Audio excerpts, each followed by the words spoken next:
After the genome assembly, we get the chromosomes or pseudochromosomes or contigs, and our next job is how can we find different number of genes. So in order to do that, first we see how we define genes. But there are some issues that defining genes is problematic. It's not an easy task because small genes can be difficult to detect. One gene can code for many proteins, and then there are some issues like some genes can code only for RNA, and sometimes two genes they can overlap, and they can produce a chimeric product. So these kind of issues, they make this situation really complicated. How we define genes, this is not the exact, but I would say the most appropriate definition which I get it. So gene is a piece of DNA, a discrete unit of genetic information, which encodes RNA or protein polypeptide molecule performing some function. So that function is performed in the cell alone or together with other RNA or protein. So in this definition, we can see that the gene encodes for a protein or RNA, and there is also some functional implementation of that product. If we look into the historical viewpoints, it looks like a tangled knot. So somewhere in the history, they defined that one gene that encodes for one function. And later on, that definition changed that because one function may be a combination of different enzymes, and they have seen those genes controlling different enzymes. So the next hypothesis came was one gene, one enzyme.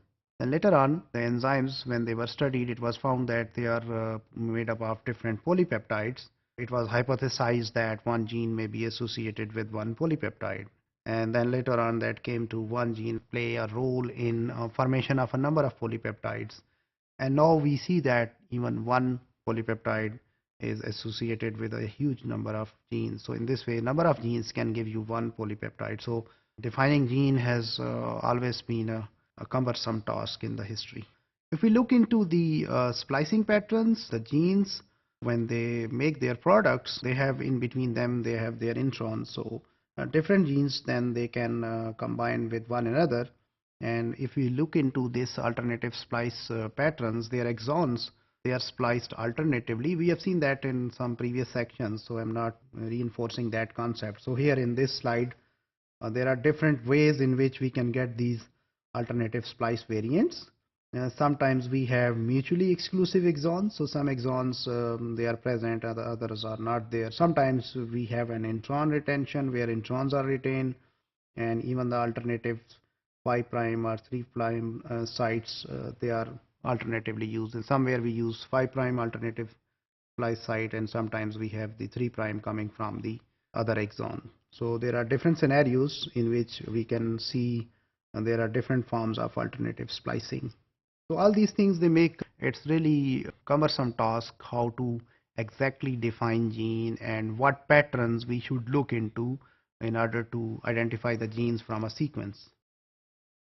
Here is a eukaryotic situation. In this slide, we see that there is some gene 1, so that have different exons which code for proteins actually, and they are separated by introns. So here is its promoter.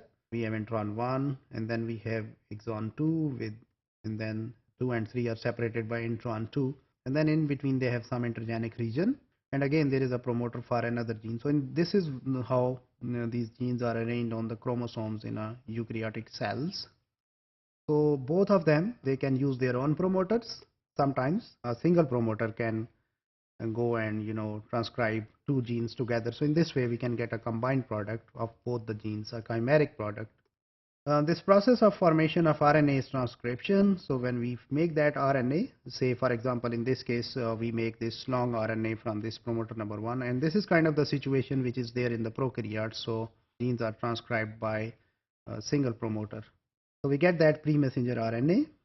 Here obviously we are looking into a eukaryote because we have exons and intron situation. There is some alternative splicing, and we get exon 1 in the final product and exon 2 of the gene 1, and then in the mature messenger RNA we get exon 2 and 3 from the second gene. So in this way this RNA is kind of chimeric RNA, so that is a combination of both those genes, and that might lead to a chimeric protein. So this is how we can see that we can combine two genes and that situation. So if you are actually trying to get the genes from their products, so those products may be coming from different genes, so it's a cumbersome task. It's to identify the genes.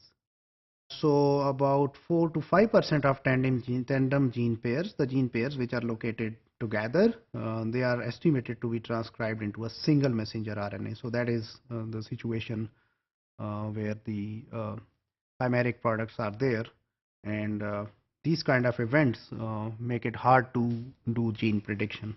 So gene is a DNA sequence of DNA that is transcribed to produce one or more functional products, and we see in this section that defining gene is a hard task, and it's a difficult task due to issues with complicated gene structure and function.